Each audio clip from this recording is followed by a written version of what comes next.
السلام علیکم ورحمۃ اللہ وبرکاتہ۔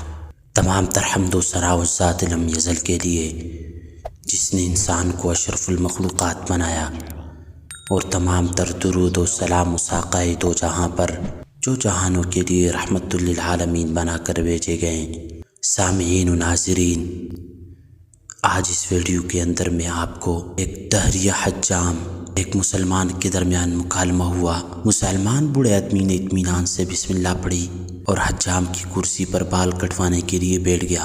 بوڑھے کے چہرے پر موجود نرم مسکراہٹ سے حجام کو بات چیت کا حوصلہ ہوا۔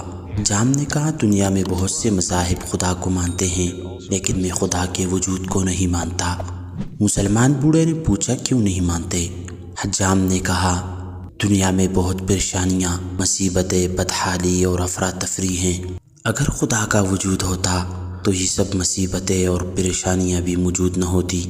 میں بھی اس دنیا میں حجام کے وجود کو نہیں مانتا۔ حجام نے پریشان ہو کر پوچھا، کیا مطلب؟ میں آپ کی بات نہیں سمجھا۔ بوڑھے نے مسکراتے ہوئے کہا۔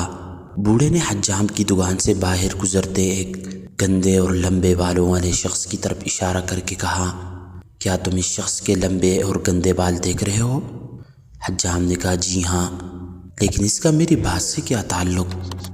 بوڑھے نے نرم لہجے میں کہا، اگر حجام ہوتے تو لمبے اور گندے بالوں والے لوگ بھی نہ ہوتے۔ حجام نے کہا، ہم موجود ہیں، لیکن ایسے لوگ ہمارے پاس نہیں آتے۔ بوڑھے نے مسکراتے ہوئے کہا، بالکل اسی طرح خدا بھی موجود ہے، لیکن لوگ ہدایت کے لیے خدا کی طرف رجوع نہیں کرتے، اسی لیے دنیا میں بہت سے مسائل اور پریشانیاں ہیں۔ سامعین و ناظرین، اب تک کے لیے اتنا ہی۔ مزید جاننے کے لیے چینل کو لازمی سبسکرائب کریں۔ اللہ حافظ۔